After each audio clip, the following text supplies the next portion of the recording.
नमस्कार दोस्तों। प्रस्तुत है मुंशी प्रेमचंद्र द्वारा लिखे उपन्यास कायाकल्प का भाग 10। मुंशी वृषधर विशाल सिंह के पास से लौटे तो उनकी तारीफों के पुल बांध दिए। रईस हो तो ऐसा, आंखों में कितना सील है, किसी तरह छोड़ते ही न थे। यो समझो कि लड़कर आया हूँ, प्रजा पर तो जान देते हैं। बेगार की चर्चा सुनी तो उनकी आंखों में आंसू भर आए। उनके ज़माने में प्रजा चैन करेगी, यह तारीफ सुनकर चक्रधर को विशाल सिंह से श्रद्धा सी हो गई। उससे मिलने गए और समिति के संरक्षकों में उनका नाम दर्ज कर लिया। तब से कुंवर साहब समिति की सभाओं में नित्य सम्मिलित होते थे। अतः अब कि उनके यहाँ कृष्णाष्टमी का उत्सव हुआ, तब चक्रधर पर अपने सहयोगियों के साथ उसमें शरीक हुए। कुंवर साहब कृष्ण के परम भक्त थे। उनका जन्मोत्सव बड़ी धूमधाम से मनाते थे। उनकी स्त्रियों में इस विषय में मतभेद था। उनके व्रत भी अलग अलग थे। तीज के सिवा तीनों कोई एक व्रत न रखती थी। रोहिणी कृष्ण की उपासिका थी तो वासुमती रामनवमी का उत्सव मनाती थी। रामनवमी का व्रत रखती, जमीन पर सोती और दुर्गा पाठ सुनती। रही रामप्रिया, वह कोई व्रत न रखती थी। कहती, इस दिखावे से क्या फ़ायदा, मन शुद्ध चाहिए, यही सबसे बड़ी भक्ति है। जब मन में ईर्ष्या और द्वेष की ज्वाला धक रही हो, राग और मैत्सर की आंधी चल रही हो, तो कोरा व्रत रखने से क्या होगा। ये उत्सव आपस में प्रीति बढ़ाने के लिए मनाए जाते हैं। जब प्रीति के बदले द्वेष बढ़े तो उनका न मानना ही अच्छा है। संध्या हो गई थी। बाहर कंवल झार आदि जलाए जा रहे थे। चक्रधर अपने मित्रों के साथ बनाव सजाव में मसरूफ थे। संगीत समाज के लोग आ पहुँचे थे। गाना शुरू होने ही वाला था कि वसुमती और रोहिणी में तकरार हो गई। वासुमती को यह तैयारियां एक आंख न भाती थी। उसके रामनवमी के उत्सव में सन्नाटा सा रहता था। विशाल सिंह उस उत्सव में उदासीन रहते थे। वासुमती इसे उनका पक्षपात समझती थी। उनके विचार से उनके इस आचरण उत्साह का कारण कृष्ण की भक्ति नहीं, रोहिणी के प्रति स्नेह था। वह दिल में जल भून रही थी। रोहिणी 16 श्रृंगार किए पकवान बना रही थी। कदाचित वासुमती को जलाने ही के लिए आप ही आप गीत गा रही थी। घर के सब बर्तन उसी के यहाँ बिधे हुए थे। उसका यह अनुराग देखकर वासुमती के कलेजे पर सांप सा लौट रहा था। वह इस रंग में भंग मिलाना चाहती थी। सोचते सोचते उसे एक बहाना मिल गया। महरी को भेजा, जाकर रोहिणी से कह घर के बर्तन जल्दी से खाली कर दे। 2 थालियाँ, 2 बटोलियाँ, कटोरे कटोरियाँ मांग लो। उनका उत्सव रात भर होगा तो कोई कब तक बैठा उनकी राह देखता रहेगा। उनके उत्सव के लिए दूसरे क्यों भूखे मरे। महरी गई तो रोहिणी ने तन्ना कर कहा, आज इतनी जल्दी भूख लग गई, रोज तो आधी रात तक बैठी रहती थी, आज 8 बजे ही भूख सताने लगी। अगर ऐसी ही जल्दी है तो कुम्हार के यहाँ से हांडियाँ मंगवा ले, पत्तल मैं दे दूंगी। वसुमती ने यह सुना तो आग ही आग हो गई। हांडियाँ चढ़ाए मेरे दुश्मन, जिनकी छाती फटती हो मैं क्यों हांडी चढ़ाऊँ। उत्सव मनाने की बड़ी साध है तो नए बासन क्यों नहीं मंगवा लेती। अपने कृष्ण ने कह दे, गाड़ी भरकर भरदन भेज दे। क्या जबरदस्ती दूसरों को भूखों मारेगी। रोहिणी रसोई से बाहर निकलकर बोली, बहन जरा मुंह संभाल कर बातें करो, देवताओं का अपमान करना अच्छा नहीं। वासुमती, अपमान तो तुम करती हो। व्रत के दिन यो बन ठन कर इठलाती फिरती हो। देवता रंग रूप नहीं देखते, भक्ति देखते हैं। रोहिणी, मैं बनती ठनती हूँ तो दूसरों की आंखें क्यों फूटती हैं। भगवान के जन्म के दिन भी न बनूं ठनूं, उत्सव में तो रोया नहीं जाता। वासुमती, तो और बनो ठनो मेरे अंगूठे से। आंखें क्यों फोड़ती हो, आंखें फूट जाएंगी तो चुल्लू भर पानी भी न दोगी। रोहिणी, आज लड़ने पर ही उतारू हो गई हो क्या। भगवान सब कुछ दे पर बुरी संगत न दे। लो यही गहने कपड़े आंखों में गर रहे हैं, न पहनूंगी। जाकर बाहर कह दे, पकवान प्रसाद किसी हलवाई से बनवा ले। मुझे क्या, मेरे मन का हाल भगवान आप जानते हैं। पड़ेगी उन पर जिसके कारण यह सब हो रहा है। यह कहकर रोहिणी अपने कमरे में चली गई। सारे गहने कपड़े उतार फेंके और मुंह ढाँप कर चारपाई पर पड़ी रही। ठाकुर साहब ने यह समाचार सुना तो माथा कूट कर बोले, इन चंडालनियों से आज शुभोत्सव के दिन भी शांत नहीं बैठा जाता। इस जिंदगी से तो मौत ही अच्छी है। घर में आकर रोहिणी से बोले, तुम मुंह ढाँप कर सो रही हो या उठकर पकवान बनाती हो। रोहिणी ने परे परे उत्तर दिया, फट पड़े वह सोना जिससे टूटे कान, ऐसे उत्सव से बाज आई जिसे देखकर घर वालों की छाती फटे। विशाल सिंह, तुमसे तो बार बार कहा कि उनके मुंह मत लगा करो। एक चुप 100 वक्ताओं को हरा सकता है। 2 बातें सुन लो तो तीसरी बात कहने का साहस न हो। फिर तुमसे बड़ी भी हो तो ठहरी, यो भी तुमको उनका लिहाज करना ही चाहिए। जिस दिन वासुमती ने विशाल सिंह को व्यंग मारा था, जिसकी कथा हम कह चुके हैं, उसी दिन से उन्होंने उससे बोलना चालना छोड़ दिया था। उससे कुछ डरने लगे थे। उसके क्रोध की भयंकरता का अंदाजा पा लिया था। किंतु रोहिणी क्यों दबने लगी। यह उपदेश सुना तो झंझलाकर बोली, रहने भी दो, जले पर नमक छिड़कते हो। जब बड़ा देख देख कर जले, बात बात पर कोसे तो कोई कहाँ तक उसका लिहाज करे। उन्हें मेरा रहना झड़ लगता है तो क्या करूं? घर छोड़कर निकल जाऊं? वह इसी पर लगी हुई है। तुम ही ने उसे सिर पर चढ़ा लिया है। कोई बात होती है तो मुझे भी उपदेश करने दौड़ते हो। सीधा पा लिया है ना। उससे बोलते हुए तो तुम्हारा भी कलेजा कांपता है। तुम न सह देते हो तो उसकी मजाल थी कि यूँ मुझे आंखें दिखाती। विशाल सिंह, तो क्या मैं उसे सिखा देता हूँ कि तुम्हें गालियाँ दे। रोहिणी, और क्या करते हो? जब घर में कोई न्याय करने वाला नहीं रहा तो इसके सिवा और क्या होगा। सामने तो चुड़ैल की तरह बैठी हुई है। जाकर पूछते हैं क्यों नहीं। मुंह में कालिक क्यों नहीं लगाते। दूसरा पुरुष होता तो जूतों से बात करता, सारी सेखी किरकिरी हो जाती। लेकिन तुम तो खुद मेरी दुर्गति करना चाहते हो। न जाने क्यों तुम्हें ब्याह का शौक चढ़ाया था। कुंवर साहब ज्यों ज्यों रोहिणी का क्रोध शांत करने की चेष्टा करते थे, वह और भी बिफरती जाती थी और बार बार कहती थी, तुमने मेरे साथ क्यों ब्याह किया। यहाँ तक कि अंत में वह भी गर्म पड़ गए और बोले, और पुरुष स्त्रियों से ब्याह करके कौन सा सुख देते हैं जो मैं तुम्हें नहीं दे रहा हूँ। रही लड़ाई झगड़े की बात, तुम न लड़ना चाहो तो कोई जबरदस्ती तुमसे न लड़ेगा। आखिर राम प्रिया भी तो इसी घर में रहती है। रोहिणी, मैं तो स्वभाव से ही लड़ाकी हूँ। विशाल सिंह, यह मैं थोड़ी ही कहता हूँ। रोहिणी, और क्या कहते हो? साफ साफ कहते हो, फिर मुकरते क्यों हो? मैं स्वभाव से ही इतनी झड़फारू हूँ। दूसरों से छेड़ छेड़ कर लड़ती हूँ। यह तुमसे बहुत दूर की सूझी। वह क्या नई बात निकाली है। कहीं छपवा दो तो खासा इनाम मिल जाए। विशाल सिंह, तुम बरबस बिगड़ रही हो। मैंने तो दुनिया की बात कही थी और तुम अपने ऊपर ले गई। रोहिणी, क्या करूं? भगवान ने बुद्धि ही नहीं दी। वहाँ भी अंधेर नगरी और चौपट राजा होंगे। बुद्धि हो तो ही 2 प्राणियों के हिस्से में पड़ी है। एक आपकी ठकुराइन के, नहीं नहीं महारानी के, और दूसरे आपके। जो कुछ बची खुची वह आपके सिर में लूस दी गई है। विशाल सिंह, अच्छा, उठकर पकवान बनाती हो कि नहीं? कुछ खबर है? 9 बज रहे हैं।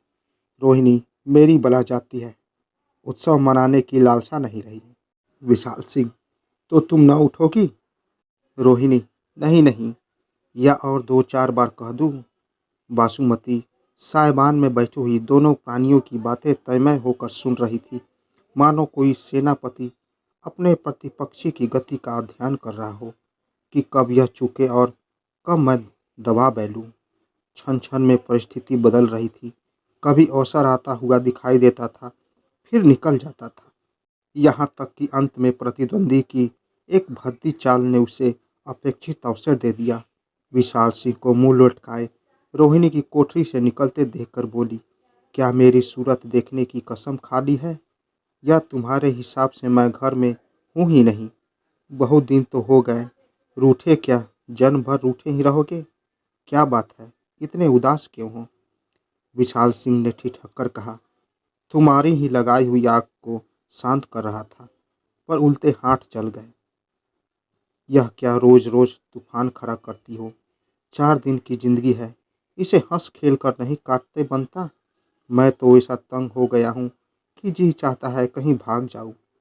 सच कहता हूँ, जिंदगी से तंग आ गया हूँ। यह सब आग तुम ही लगा रही हो। वासुमती, कहाँ भाग कर जाओगे? नई हवेली, बहू को किस पर छोड़ोगे? नए ब्याह का कुछ सुख तो उठाया ही नहीं।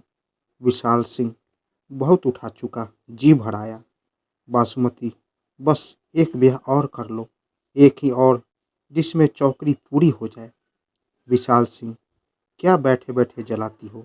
विवाह क्या किया, भोग विलास करने के लिए, या तुमसे कोई बड़ी सुंदरी होगी? वासुमती, अच्छा, जाओ सुनते जाओ। विशाल सिंह, जाने दो, लोग बाहर बैठे होंगे। वासुमती, अब यही तो नहीं अच्छा लगता। अभी घंटे भर वहाँ बैठे चिकनी चुपड़ी बातें करते रहो। देर हुई, मैं एक क्षण के लिए बुलाती हूँ तो भाग जाते हो। इसी दो अक्खी की हो तो तुम्हें सजा मिल रही है। यह कहकर वासुमती ने आकर उनका हाथ पकड़ लिया, घसीटती हुई अपने कमरे में ले गई और चारपाई पर बैठाती हुई बोली, औरतों को सिर चढ़ाने का यही फल है। उसे तो जब चैन आए, जब घर में अकेली वही रहे, जब देखो तब अपने भाग को रोया करती है। किस्मत फूट गई है। माँ बाप ने कुएं में झोंक दिया, जिंदगी खराब हो गई। यह सब मुझसे नहीं सुना जाता, यही मेरा अपराध है। तुम उसके मन के नहीं हो, सारी जलन इसी बात की है। पूछो, तुझे कोई जबरदस्ती निकाल आया था, या तेरे बाप की आंखें फूट गई थी?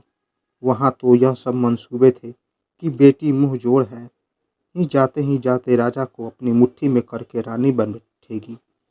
क्या मालूम था कि यहाँ उसका सिर कुचलने को कोई और बैठा हुआ है। यही बातें खोलकर कह देती है तो तिलमिला उठती है, और तुम दौड़ते हो मनाने। बस उसका मिजाज और आसमान पर चढ़ जाता है।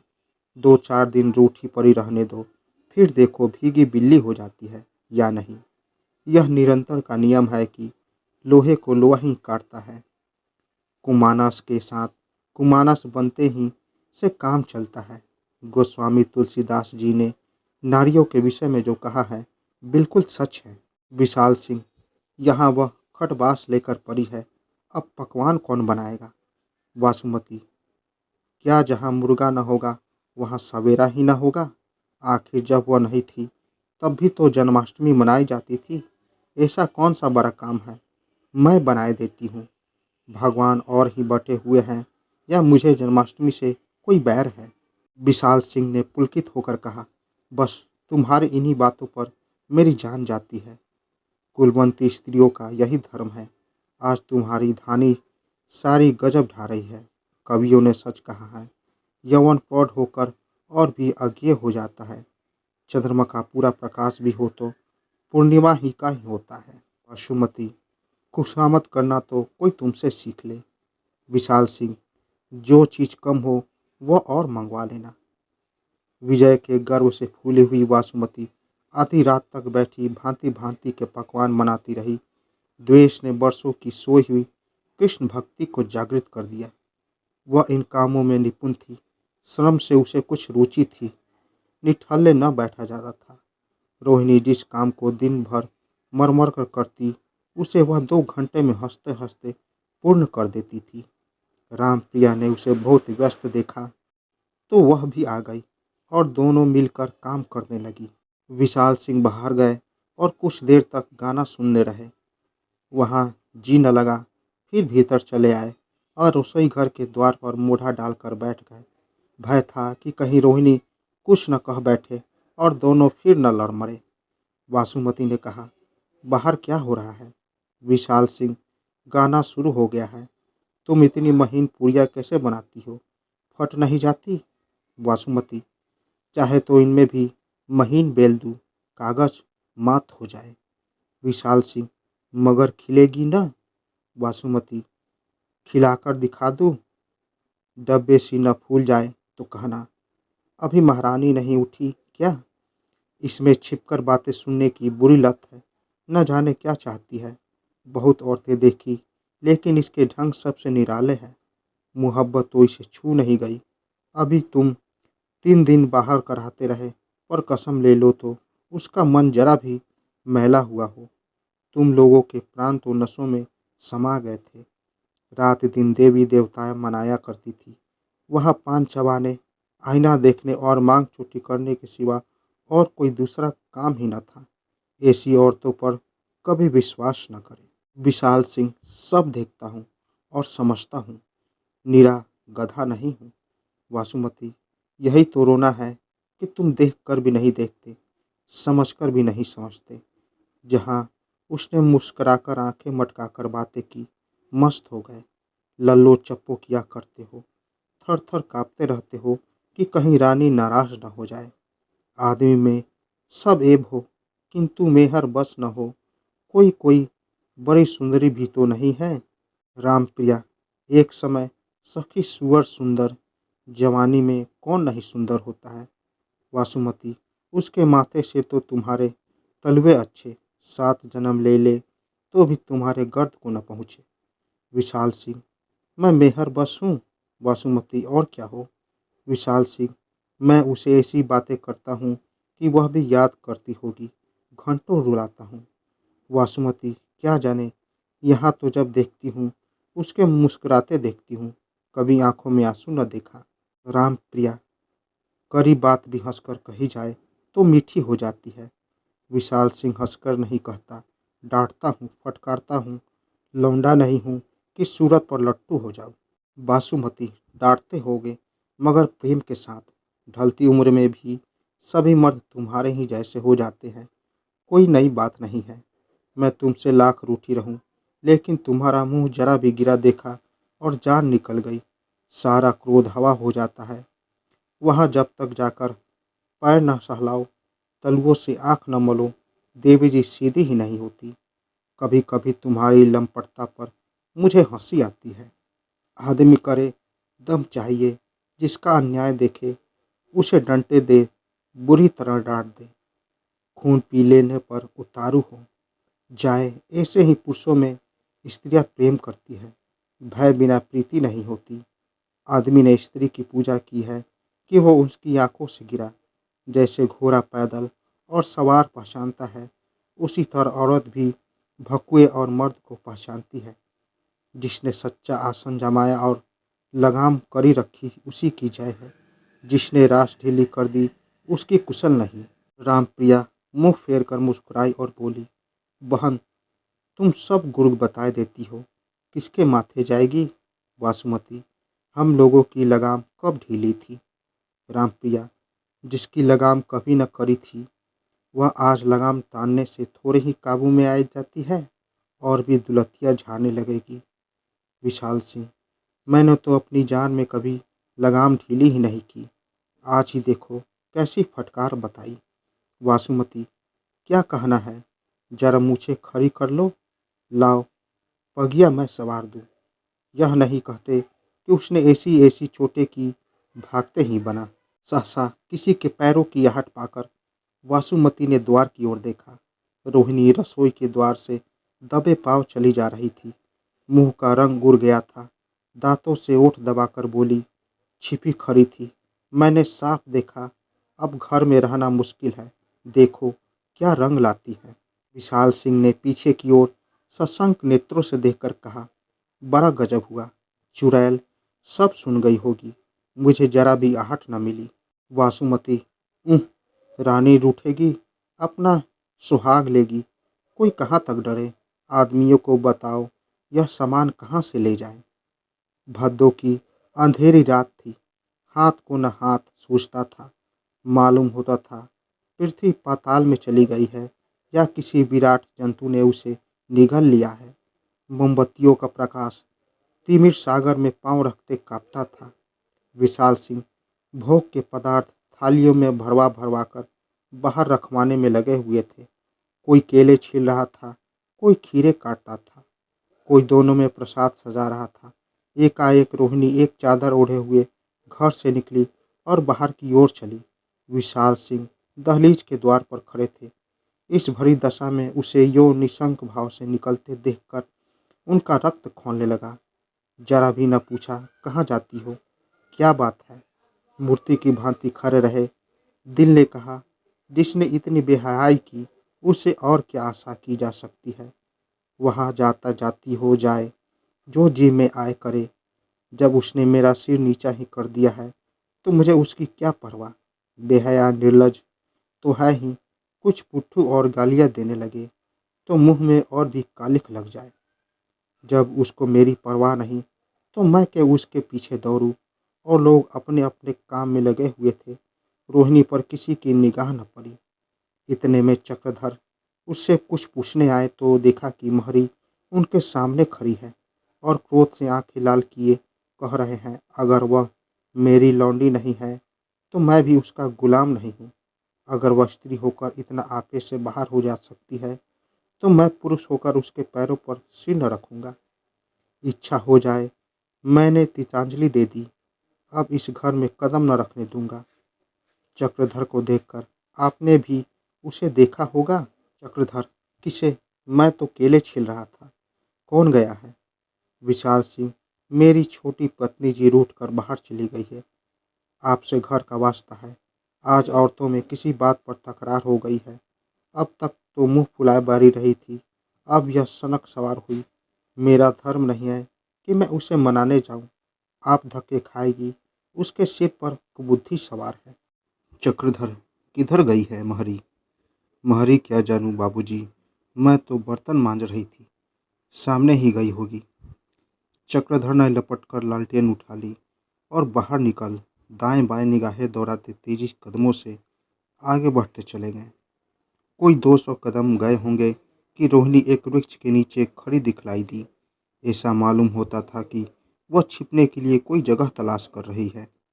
चक्रधर उसे देखते ही लपक कर समीप जा पहुँचे और कुछ कहना ही चाहते थे कि रोहिणी खुद बोली, क्या मुझे पकड़ने आए हो? अपना भला चाहते हो तो लौट जाओ, नहीं तो अच्छा न होगा। मैं उन पापियों का मुंह न देखूंगी। चक्रधर, आप इस अंधेरे में कहाँ आ जाएंगी? हाथ को हाथ नहीं सूझती। रोहिणी, अंधेरे से उसे डर लगता है जिसका कोई अवलंब हो, जिसका संसार में कोई नहीं, उसे किसका भय? गला काटने वाले अपने होते हैं, पराये गला नहीं काटते। जाकर कह देना, अब आराम से टांगे फैलाकर सोइए, अब तो कांटा निकल गया। चक्रधर, आप कुंवर साहब के साथ बड़ा अन्याय कर रही हैं। बेचारे लज्जा और शोक से खड़े रो रहे हैं। रोहिणी, क्यों बातें बनाते हो? वह रोएंगे और मेरे लिए? मैं जिस दिन मर जाऊंगी उस दिन घी के चिराग जलेंगे। संसार में ऐसे अभागे प्राणी भी होते हैं। अपने माँ बाप को क्या कहूँ, ईश्वर उन्हें नरक में भी चैन न दे। सोचे थे बेटी रानी हो जाएगी तो हम राज करेंगे। यहाँ जिस दिन डोली से उतरी उसी दिन से सिर पर विपत्ति सवार हुई। पुरुष रोगी हो, बूढ़ा हो, दरिद्र हो, पर नीच न हो। ऐसा नीच और निर्दयी आदमी संसार में न होगा। नीचों के साथ नीचा बनना ही पड़ता है। चक्रधर, आपके यहाँ खड़े होने से कुंवर साहब का कितना अपमान हो रहा है, उसकी आपको जरा भी फिक्र नहीं। रोहिणी, तुम्हें तो मुझे रोक रखा है। चक्रधर, आखिर आप कहाँ जा रही है? रोहिणी, तुम पूछने वाले कौन होते हो? मेरा जहाँ जी चाहेगा जाऊंगी। उनके पाँव में मेहंदी नहीं रची हुई थी, उन्होंने मुझे घर से निकलते भी देखा था। क्या इसका मतलब यह नहीं है कि अच्छा हुआ सिर से बला टली, तुतकार कर सहकर जीने से मर जाना अच्छा है। चक्रधर, आपको मेरे साथ चलना होगा। रोहिणी, तुम्हें यह कहने का क्या अधिकार है? चक्रधर, जो अधिकार सचेत को अचेत पर, सजन को अज्ञान पर होता है, वहाँ अधिकार मुझे आपके ऊपर है। अंधे को कुएं में गिरने से बचाना हर एक प्राणी का धर्म है। रोहिणी, मैं न अचेत हूँ, न अजान, न अंधी। स्त्री होने से ही बावली नहीं हो गई हूँ। जिस घर में मेरा पहनना ओढ़ना हंसना बोलना देख देख कर दूसरों की छाती फटती है, जहाँ कोई अपनी बात पर नहीं पूछता, जहाँ तरह तरह के आक्षेप लगाए जाते हैं, उसी घर में कदम न रखूंगी। यह कहकर रोहिणी आगे बढ़ी कि चक्रधर ने सामने खड़े होकर कहा, आप आगे नहीं जा सकती। रोहिणी, जबरदस्ती रोकोगे? चक्रधर, हाँ जबरदस्ती रोकूंगा। रोहिणी, सामने से हट जाओ। चक्रधर, मैं आपको एक कदम भी आगे न रखने दूंगा। सोचिए, आप अपनी अन्य बहनों को किस कुमार्ग पर ले जा रही हैं। जब वे देखेंगे कि बड़े बड़े घरों की स्त्रियां भी रूठ कर घर से निकल कर खड़ी होती है, तो उन्हें भी जरा सी बात पर ऐसा ही साहस होगा या नहीं। नीति के विरुद्ध कोई काम करने का फल अपने ही तक नहीं रहता, दूसरों पर उसका और भी बुरा असर पड़ता है। रोहिणी, मैं चुपके से चली जाती थी, तुम्हें तो ढिंढोरा पीट रहे हो।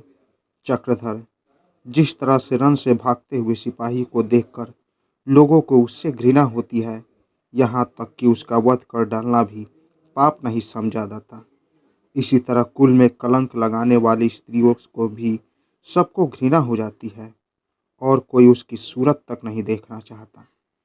हम चाहते हैं कि सिपाही गोली और आग के सामने अटल खड़े रहें, उसी तरह हम यह भी चाहते हैं कि स्त्री सब झेल कर अपनी मर्यादा का पालन करती रहे।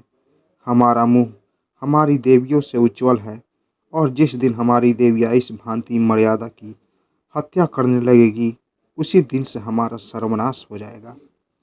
रोहिणी रूंधे हुए कंठ से बोली, तो क्या चाहते हो कि मैं फिर उसी आग में जलूं? चक्रधर, हाँ यही चाहता हूँ। रण क्षेत्र में फूलों की वर्षा नहीं होती, मर्यादा की रक्षा करना उससे कहीं कठिन है। रोहिणी, लोग हंसेंगे, घर से निकली तो थी बड़े दिमाग से, आखिर झक मार कर लौट आई। चक्रधर, ऐसा वही कहेंगे जो नीच और दुर्जन है, समझदार लोग तो आपकी सराहना ही करेंगे। रोहिणी ने कई मिनट तक आगा पीछा करने के बाद कहा, अच्छा चलिए, आप भी क्या कहेंगे, कोई बुरा कहे या भला। हाँ, कुंवर साहब को इतना जरूर समझा दीजिएगा कि जिन महारानी को आज वह घर की लक्ष्मी समझे हुए हैं, वह एक दिन उनको बड़ा धोखा देगी। मैं कितनी ही आपे से बाहर हो जाऊं, पर अपना ही प्राण दूंगी। वह बिगड़ेगी तो प्राण लेकर छोड़ेगी। आप किसी मौके से जरूर समझा दीजिएगा। यह कहकर रोहिणी घर की ओर लौट पड़ी, लेकिन चक्रधर, उसके ऊपर कहाँ तक असर पड़ा और कहाँ तक वह स्वयं अपनी सहज बुद्धि का, इसका अनुमान कौन कर सकता है। वह लौटते वक्त लज्जा से सिर नहीं गड़ाए हुए थी, गर्व से अपनी गर्दन उठी हुई थी। उसने अपनी टेक को मर्यादा की वेदी पर बलिदान कर दिया था, पर उसके साथ ही उन व्यंग वाक्यों की रचना भी कर ली थी जिसे वह कुंवर साहब का स्वागत करना चाहती थी। जब दोनों आदमी पहुंचे तो विशाल सिंह अभी तक वहां मूर्तिवान खड़े थे। महरी भी खड़ी थी। भक्तजन अपना अपना काम छोड़कर लालटेन की ओर ताक रहे थे। सन्नाटा छाया हुआ था। रोहिणी ने दहलीज में कदम रखा, मगर ठाकुर साहब ने इसकी ओर आंख उठाकर भी न देखा। जब वह अंदर चली गई तो उन्होंने चक्रधर का हाथ पकड़ लिया और बोले, मैं तो समझता था किसी तरह न आएगी, मगर आप खींच ही लाए। क्या बहुत बिगड़ती थी? चक्रधर ने कहा, आपको कुछ नहीं कहा, मुझे तो बहुत समझदार मालूम होती है। हाँ, मिजाज नाजुक है, बात बर्दाश्त नहीं कर सकती। विशाल सिंह, मैं यहाँ से टला तो नहीं, लेकिन सच पूछिए तो ज्यामती मेरी ही थी। मेरा क्रोध बहुत बुरा है। अगर आप न पहुँच जाते तो बड़ी मुश्किल पड़ती। जान पर खेल जाने वाली स्त्री है, उसका यह एहसान कभी न भूलूंगा। देखिए तो सामने कुछ रोशनी सी मालूम हो रही है, बैंड भी बज रहा है। क्या मजरा है? चक्रधर, हाँ मसाले और लालटेन है, बहुत से आदमी भी साथ हैं, और लोग भी आंगन में उतर आए और सामने देखने लगे। सैकड़ों आदमी कतार बांधे मसालों और लालटेनों के साथ चले आ रहे थे। आगे आगे दो अवरोही भी नजर आते थे। बैंड की मनोहर ध्वनि आ रही थी। सब खड़े खड़े देख रहे थे, पर किसी की समझ में न आता था कि माजरा क्या है।